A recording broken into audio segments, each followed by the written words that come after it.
Now, Dr. Jitendra Nagar has made me chief guest today. By design or default, I don't know. But frankly speaking, I don't feel very comfortable to be the chief guest. So I request the permission from the chairman and Dr. Nagar. Just take me as one of you. Okay, so I am part of ESDA. If you have given me this responsibility of being the president of the ESDA, then I become part of the organization. I am not a guest, even I am a host. So first of all, I want you, and since so many speakers are not there, and so I will take their time also 10 minutes. So please don't mind. I want to speak my heart out to you today, because now we are discussing it within the organization. The summit is complete. Papers have been presented, everything has been discussed, everything has been summed up. But let us see and discuss how we can. This organization is already very good organization, ESDA. We want to give it some teeth. इसमें एक जान डालनी है हमको, और जान ऐसी डालनी है, इसको अथॉरिटी देनी है ESDA को, जिससे कि इसकी बात सुनी जाए. क्योंकि अगर गवर्नमेंट हमारी बात नहीं सुनेगी, पब्लिक हमारी बात नहीं सुनेगी, नेता लोग हमारी बात नहीं सुनेंगे, तो जैसा हमारे चीफ गेस्ट परसों बता के गए हैं कि सेमिनार करने का कोई मतलब नहीं है. He gave me very good point कि प्रैक्टिकल बनो, प्रैक्टिकल चीज लाओ कुछ ऑर्गेनाइजेशन से. मेरे अपने व्यू में जितने पेपर प्रेजेंट हुए हैं, सब में कुछ ना कुछ स्ट्रेंथ है. हमें देखना है कि किसमें क्या स्ट्रेंथ है. बहुत अच्छे पेपर यंगस्टर्स ने दिए, स्टूडेंट्स ने दिए हैं, बट थोड़ा टाइम लगेगा. हर एक में बहुत कुछ है, जिस्ट है. हमें उसको कलेक्ट करना है, प्रेजेंट करना है, और एक स्ट्रॉन्ग वर्ड्स में मैसेज देना है गवर्नमेंट को. और मैं यहीं से शुरू करता हूँ. आज सिचुएशन क्या है? मैंने कल ही बोला था ग्रैप 3 लग चुका था कल तक, और मैंने बोला था कि ग्रैप 4 भी लगने वाला है, और आधी रात को ग्रैप 4 भी अनाउंस हो गया. आज सुबह से ग्रैप 4 है. मालूम है, आम जनता को पता ही नहीं है क्या ग्रैप 4 है. ग्रैप 4 जो AQI का इंडेक्स है 0 से 500 तक होता है, 450 क्रॉस करते ही ग्रैप 4 लगा है. यानी कि हम ऑलरेडी सीवियर से डेंजरस सिचुएशन में पहुंच गए हैं. डेंजरस होती है कैटेगरी, पर इन्होंने क्या किया, अभी भी डेंजरस नहीं बोल रहे हैं, डेंजरस होते हुए भी कहते हैं सीवियर था, सीवियर प्लस हो गया है, फिर सीवियर डबल प्लस कर देंगे, फिर सीवियर ट्रिपल प्लस करेंगे, डेंजर नहीं बताएंगे. But you all are seeing कितना डेंजर है बाहर. और ये सिर्फ PM की बात कर रहे हैं, पार्टिकुलेट मैटर की, डस्ट पार्टिकल की. डस्ट पार्टिकल आए हैं, सिर्फ वही पोल्यूशन दिखाई दे रहा है. बाकी आप लोग टेक्निकल लोग हैं, केमिस्ट्री वाले स्टूडेंट, आपको पता है कितनी सारी टॉक्सिक गैसेज हवा में हैं. कार्बन डाइऑक्साइड की बात ही नहीं कर रहे हैं, जो कि मेन पोल्यूटेंट है. कार्बन डाइऑक्साइड बाहर भी और अंदर भी. कार्बन डाइऑक्साइड जो भगवान ने हमको 280 पार्ट्स पर मिलियन दिया था इंडस्ट्रियल एरा से पहले, ऑलरेडी बढ़कर 500 ppm हो गया है, 450 ppm होगा दुनिया में. आपके कॉलेज के बाहर मैंने अभी रिकॉर्ड किया है, कितना मिला है? 740 ppm. 740 ppm is outside.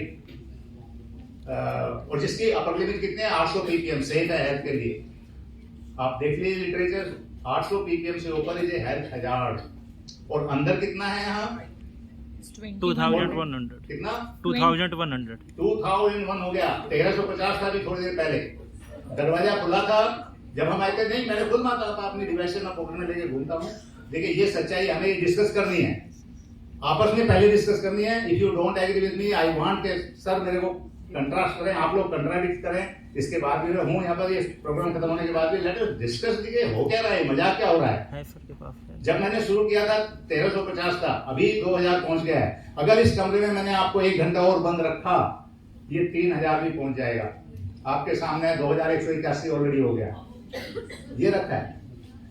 आज मैं तो बताइए, ग्रैप 4 लग गया, कह रहे हैं बाहर खतरा है, अंदर जाओ. अंदर उससे 4 गुना खतरा है. सेफ लिमिट है 800, यहाँ हो गया 2100. कितने गुना पोल्यूशन है? 3 गुना. वही मैं कह रहा हूँ, 3 से 4 गुना पोल्यूशन हमारे अंदर है. तो वो है कि जाएं तो जाएं कहां. वही एक कहावत है, आगे कुआं पीछे खाई. पोल्यूशन के मामले में इसका उल्टा है. आगे खाई, सरकार आपको खाई में गिरने से रोक रही है, लेकिन पीछे कुएं में धकेल रही है. ये सच्चाई है. बच्चों को स्कूल बंद कर दिए हैं, सारे स्कूल, प्राइमरी स्कूल आज बंद हैं, कह रहे हैं स्कूल में मत भेजो बच्चों को, खतरा है बाहर। कहां पढ़ाओ? अंदर। ऑनलाइन क्लास होगी। अंदर क्या है? पोल्यूशन है। हर घर में, मैंने कल पेपर प्रेजेंट किया था और कई सालों से मैं रिसर्च कर रहा हूं, हर जगह ये हालत है, 1500, 2000, 2500 तक पोल्यूशन पहुंचता है। आज मैं खुद गाड़ी में आ रहा हूं, देखिए मैं स्टॉक कैलाश से आया हूं गाड़ी में यहां तक। गाड़ी में अंदर मेरी बच्ची है, ये लड़की गीतिका, इसने रिकॉर्ड किया है। कितना था गीतिका, बताओ क्या रीडिंग थी जब तुमने डिवाइस खोली थी कार के अंदर? 9,000 कितना? 9,000. 9,000 plus is the CO2 content in A car. नहीं यकीन है तो आप अभी डिवाइस ले लो प्लीज। आप कार में ट्रैवल करके आओ थोड़ी देर, बहुत जल्दी विद इन 5 मिनट्स 3000 ppm पहुंच जाता है। 10 मिनट ट्रैवल करोगे 9000 ppm रिकॉर्ड किया गया है। मैंने तो इससे भी ज्यादा किया हुआ है।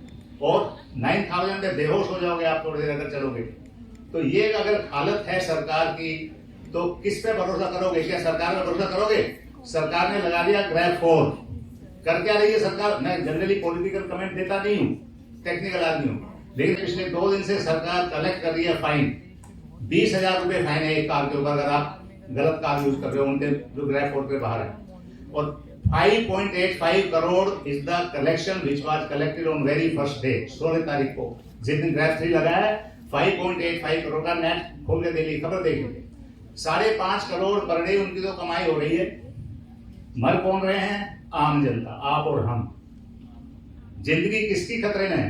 आपकी और हमारी। और मैंने कल भी बोला था, यहां पर being president of ESDA, if I am holding this conference and I am making you sit for 1 hour, you all can sue me in the court of law.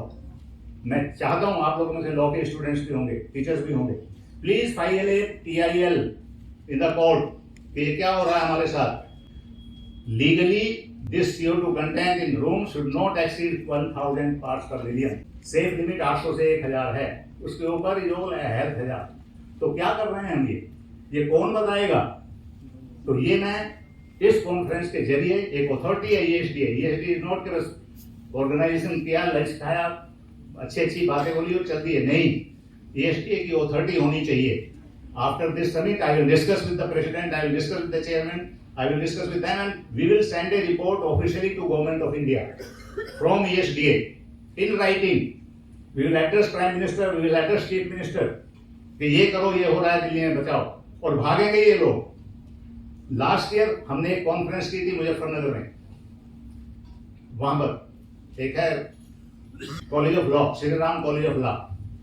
Conference के बाद प्रेस कॉन्फ्रेंस की, मैंने press के सामने बोला, आप लोगों को दिखाना हूं क्या बोला था मैंने। वहां पर प्रॉब्लम थी मुजफ्फरनगर में पोल्यूशन की।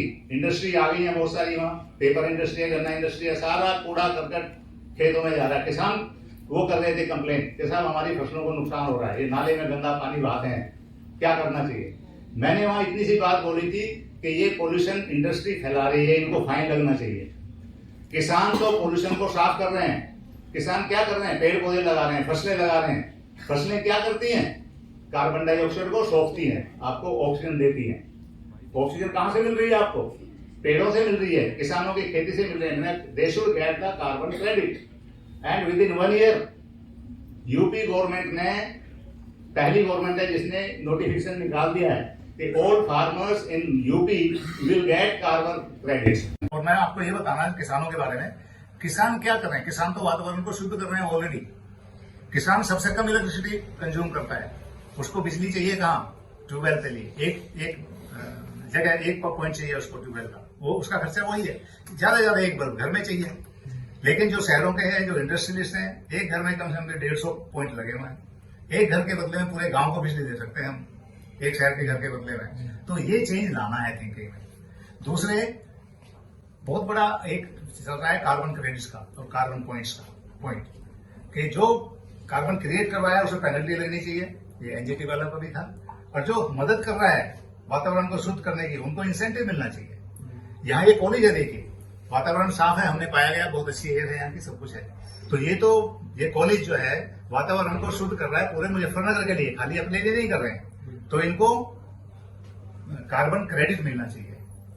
और डेबिट कहाँ जाना चाहिए? जो पोल्यूशन इंडस्ट्री जो यहाँ लग रहे हुए बिल चारों तरफ, शुगर केन बिल है, आपकी स्टील की इंडस्ट्री है, वो पोल्यूशन क्रिएट कर रहे हैं, उन पर पेनल्टी होनी चाहिए। तो बड़ा अच्छा सिस्टम ये ऑलरेडी एग्जिस्टिंग है कि कार्बन क्रेडिट यहाँ कमाए जाएंगे और इन कार्बन क्रेडिट को खरीदेगा कौन? इंडस्ट्री वाले खरीदेंगे, दूसरी इंडस्ट्री खरीदेंगे। फॉरेन की कंपनियां आ रही है इंडिया में इन्वेस्ट करने के लिए, वो कार्बन क्रेडिट ही कमा रही है। आते हैं तो हमारे किसान को नहीं कमा सकते। तो मैं तो लेटर लिखा हूँ, लिखा है गवर्नमेंट को कि कार्बन क्रेडिट फार्मर्स को मिलने चाहिए, क्योंकि वो फसल उगा रहे हैं। क्या कर रही है फसलें आपकी? हवा में ऑक्सीजन छोड़ रहे हैं, कार्बन डाइऑक्साइड को सोख रहे हैं, तो उल्टा काम कर रहे हैं आप जो इंडस्ट्री का। तो इंडस्ट्रीज को कार्बन क्रेडिट किसानों से खरीदने चाहिए। और जो गवर्नमेंट की स्कीम है बहुत अच्छी है बीजेपी की कि भाई किसानों की आय डबल होनी चाहिए। पर कैसे डबल होगी? ये भी एक तरीका है कार्बन क्रेडिट का कि कार्बन क्रेडिट मिलेंगे किसानों को तो वो उनकी एक्स्ट्रा इनकम होगी। और ये कार्बन क्रेडिट कौन खरीदेंगे उनसे? इंडस्ट्री वाले जो पोल्यूशन फैला रहे हैं। किसान तो पोल्यूशन को सोख रहे हैं, ऑक्सीजन दे रहे हैं वो। तो जब एक स्टेट में ये हो सकता है, एक सेमिनार का असर, इस जीएसटी की सेमिनार का असर पूरे देश में होना चाहिए। मैं शाबाशी देना चाहता हूं डॉक्टर जितेंद्र को, बहुत ही इंटेलिजेंटली इन्होंने सेलेक्ट किए। चीफ गेस्ट बुलाए एग्रीकल्चरल मिनिस्टर सेंट्रल गवर्नमेंट के, उनके अंदर में पूरी एग्रीकल्चर लोग हैं, सारी खेती की बाड़ी उनके अंदर में है। इन्होंने बुलाए फॉरेस्ट वाले, इन्होंने बुलाए पॉल्यूशन वाले, जितने भी सरकारी महकमे के आदमी हैं सबको इन्होंने बुलाया है, सबके सामने दिखाई है। और ऊपर से बुलाए हैं फॉरेन से हमारे डेलीगेट बहुत अच्छे, जो minister of fisheries and ocean resources. आपको मालूम है ऑक्सीजन कहां से आती है एनवायरनमेंट में? कहां से आती है बताओ? पेड़ पौधों से। अब मैं मेरी स्टेटमेंट को नोट कीजिए और बताइए, पेड़ पौधों से जो ऑक्सीजन है एनवायरनमेंट की वो सिर्फ 20% आती है, 80% आती है ओशन से, समुद्र की तलहटी से। उसमें जो एल्गी होती है वहां से। समुद्र के नीचे इतनी जीव जंतु हैं, इतनी लाइफ है, आप सोच भी नहीं सकते, इतनी जमीन के ऊपर भी नहीं है। तो 80% of the oxygen is coming from sea. इन्होंने बुलाया है उनके अपने फ्रेंड को मालदीव से, बैठे हैं मालदीव के हमारे दोस्त, ये बताएंगे अपने लेक्चर में। Because his country is surrounded by oceans all sides. इन्हें बताया कि मैरीन लाइफ क्या होती है, समुद्र के नीचे क्या होती है, क्या रिसोर्सेज हैं। तो we have to not only protect our forest, we have to protect our seas also, and we have to protect seas not only on beach जहां पर हम पिकनिक मनाने जाते हैं, we have to save it, we have to safeguard it right up to the depth of the sea. So this is the reality. Okay, मैं एक एक चीज करके बात करता हूँ, कुछ रैंडम पॉइंट्स हैं। अगर मैं भाषण दूंगा तो 2 घंटे लगेंगे, लेकिन मेरे को 20 मिनट का टाइम दिया हुआ है, मैं 20 मिनट में खत्म करूंगा। उसके बाद डिस्कस करना है, बैठेंगे हम, जरूरत है तो सर आप मुझे क्रिटिसाइज कीजिए, देखिए, और तब आगे बढ़ेंगे, क्योंकि सारे पॉइंट कवर नहीं हो सकते 20 मिनट में। अगला पॉइंट जो जनता के, जो आपके लिए इंपॉर्टेंट है, split AC. Split AC are silent killers of your health. बहुत बड़ी गलती करते हैं हम। अभी सर्दियां हो रही हैं, एसी यूज नहीं होगा, लेकिन गर्मी में कमरा बंद करके एसी चला के सो जाते हैं। अभी बिना एसी के भी सोएंगे आप, वेंटिलेशन बंद कर लोगे, अंदर CO2 जाएगा वही 2000-3000 ppm। It is a health hazard. You are creating a gas chamber. This is a gas chamber today. अगर ये रीडिंग है आपकी यहाँ पर 2072-2100, this is a gas chamber. बता दो, हेल्थ के लिए तो 280 दी थी भगवान ने, तो अच्छी हेल्थ के लिए 400 से ज्यादा नहीं होनी चाहिए। There is IS code, Indian standard code on breathing air. वो कहता है कि पेशेंट को जो ऑक्सीजन दी जाती है 500 ppm से ज्यादा CO2 कंटेंट नहीं होना चाहिए उसमें, बट ऐसा हुआ है। अभी आपने देखा, मैं ज्यादा नहीं कहना चाहता, नहीं तो लोग समझेंगे अपनी बंकरमैन टेक्नोलॉजी को प्रमोट करने आए हैं। मेरी टेक्नोलॉजी नहीं है बंकरमैन की। मैं कहता हूं ये टेक्नोलॉजी देश की है, मैंने देश के लिए बनाई है। आज मैं इसमें हूं ESDA में, मैं एक टेक्नोलॉजी ESDA को देता हूं। ESDA की टेक्नोलॉजी है। जैसे पाकिस्तान कह रहा है ना, ये न्यूक्लियर बम पाकिस्तान का नहीं है, ये पूरे इस्लामिक देशों का है। तो मैं कह रहा हूं एटम बम तो ध्वंस करने के लिए बनाया है, हमने ये टेक्नोलॉजी बनाई है प्रोटेक्शन के लिए। ये हमारी जनता की प्रोटेक्शन के लिए है, जो हमारे पड़ोसी देश हैं उनके प्रोटेक्शन के लिए है, पूरी दुनिया के प्रोटेक्शन के लिए है। This technology of Bunkerman is open to all throughout the world. क्यों? क्योंकि environment is common for the world. Environment खाली हमारा नहीं है, पूरी दुनिया का है। पूरी दुनिया इसको बचा के रखेगी तो हम भी बचे रहेंगे।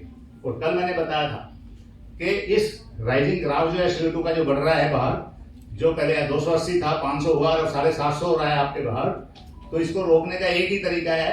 अगर पेड़ों से रोकना है तो we have to plant 131 trees पर पर्सन इंडिया में, और इंडिया में पेड़ कितने 28 सिर्फ 28 पर। तो फिर क्या तरीका है? ये तरीका जो ये इक्विपमेंट आपने वहां देखा है, जो एक तरह से आर्टिफिशियल पेड़ों का काम करता है। मेरा घर है, आप आइए देखिए, ईस्ट ऑफ कैलाश में रह रहा हूँ। अपने घर में मैंने सिस्टम लगा रखे हैं जो 2500 पेड़ों के बराबर आज भी कार्बन डाइऑक्साइड सोख रहा है एनवायरनमेंट से, 2500 पेड़ों के बराबर, और अभी उसको 3000 कर रहे हैं। जो कल आपने सिस्टम देखे थे उसमें भी 200, 250, 300 पेड़ों के बराबर सोखता है। तो ये करने पड़ेंगे। और ये आर्टिफिशियल पेड़ इतने अच्छे हैं, ये दिन में भी ऑक्सीजन, मतलब दिन में भी कार्बन डाइऑक्साइड सोखते हैं, रात में भी सोखते हैं, और आज लगाओ आज से सोखते हैं। एक समझिए इस चीज को, एक छोटा सा प्लांट आप आज लगाओगे वो 10 साल लेता है बड़ा होने में। वो कार्बन डाइऑक्साइड इतना जब ऑब्जर्व करेगा जब वो 10-15 साल का हो जाएगा, क्योंकि हम इतनी कार्बन डाइऑक्साइड रिलीज करता है एक आदमी, उसके लिए 17 पेड़ों की जरूरत होती है। और 17 पेड़ बड़े वाले, 10 से 15, जिनको वृक्ष बोलते हैं हिंदी में, छोटे प्लांट के नहीं। अभी हम चाहते हैं और इनसे परमिशन मांगेंगे, हम एक रिपोर्ट भेजेंगे गवर्नमेंट को, प्रेस को भी बुलाएंगे, आम जनता से भी अपील करेंगे कि आम जनता सरकार के भरोसे नहीं रहे, नहीं तो खतरा है आगे। सरकार के भरोसे रहेंगे तो सरकार इतनी जल्दी डिसीजन नहीं लेगी। हम अपना इंतजाम खुद करें, और खुद हो सकता है।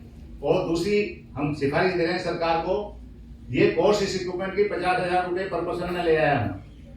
गवर्नमेंट सब्सिडी देती है सोलर पैनल लगाने में 90%, तो इस सिस्टम के लिए भी हम सब्सिडी मांगेंगे 90%। ये सिस्टम मैं चाहता हूँ हर आदमी को 10,000 से ज्यादा का नहीं पड़ना चाहिए।